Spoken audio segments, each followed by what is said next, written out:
Hey, it's only 2 days till NaNoWRIMO starts. 2 days. We've got some things to talk about, so let's get started.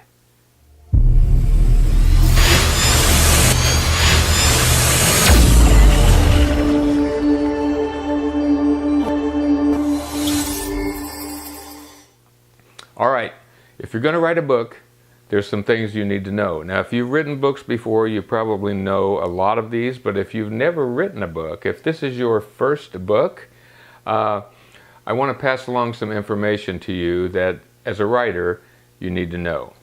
So let's break a book down into its basic elements. First of all, every book has a title, and the title that ends up on the cover of your book may not be the title you begin with. But you need to have a title for your NaNoWRIMO page for the book that you're writing for NaNoWRIMO. So come up with something, and you can just use that as your working title until you get the book finished, and then you can figure out what the title needs to be. Secondly, we're going to talk about plotters and pantsers. Now, when writers create a book, some of them sit down, do a synopsis of the whole story. They do a chapter by chapter outline so that they know before they write the first word of the first paragraph of the first chapter on the first page, they know exactly what's going to happen at every second of that story as it unfolds. I personally don't write that way because I find it a little bit restrictive, because things can change as your characters begin talking to you. I'm what they call a pantster, which means that I kind of write by the seat of my pants. I have an idea for the story. I know how it starts out and how it's going to end up. And then I just have to fill in everything that happens in between. And those things can get very tedious and complicated, especially if you have a plot and a subplot or more than one subplot. So that's the title and the plot. Now, the other thing you need is someone or some people or some characters to make all this happen. When a lot of authors or writers will do what's called a character model sheet or whatever, where they come up with every characteristic of this character. They were born in Chicago. They're a 14-year-old boy. They have black hair and brown eyes. They're about 5'2" and weigh about 96 pounds. They like hot dogs. They like French fries, but they don't like ketchup, etc., etc., etc. And a lot of times, new authors, particularly, will give what's called a data dump to the reader, which basically tells the reader everything I just told you about this character. More seasoned authors will work those details into the story through action of the character. For example, David ran his tanned hand through his black hair, his short black hair, and shooed a fly away from his hot dog, etc. So you will learn that as you write, that it's better to show than to tell. Can't do it all the time, but it's accepted procedure that it's better to show than to tell. So you've got the title, you've got the plot, you've got the characters.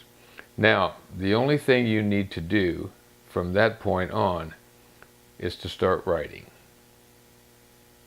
Just begin. Just start out. Write the first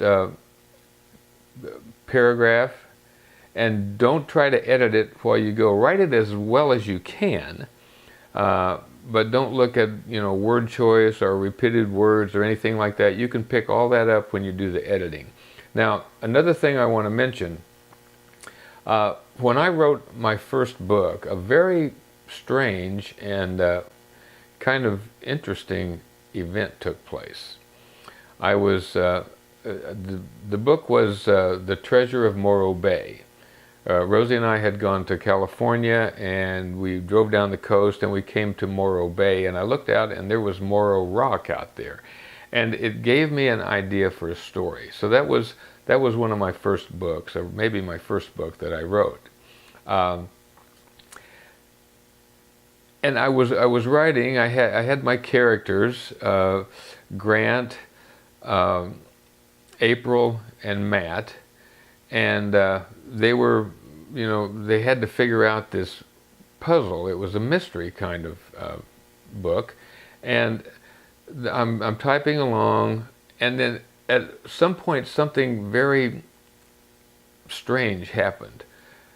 My characters started speaking their own dialogue. It was like I wasn't even thinking of what they were writing. They were talking to me, and I was typing as fast as I could to keep up with them, and they were just interacting with each other and going on, and it was very strange and very interesting. But I've heard other writers say that this happens to them as well. That's when you know that you are really into the story and into the characters, when they are talking to you and you're just typing to keep up with them. So I think I've droned on long enough here. We have one more day before the NaNoWRIMO starts. So right now it's about midnight on the 30th. So tomorrow night, Halloween at midnight, you need to be sitting at your computer and getting ready to crank out some words. So I hope you will join. I hope you'll participate. If you've ever aspired to be a writer, this is an opportunity to give it a shot. Have a fun time for 30 days, and if you like it, then you can go back the next month and start doing some editing. That's where everything gets polished up and it starts sounding really good. So, as I said, I think that's it for now. Leave a comment down below if you'd like. There are writing buddies on Nano that you fill out your profile and other people can find you, and you can talk to each other on there and help each other. If you get writer's block or get stuck or something, there's a lot of people there to help you. So that's it for now. I hope you will give it some consideration if you've ever wanted to be a writer. And I will be back tomorrow night with some final words before we begin. So until I speak with you again even after that, you stay focused.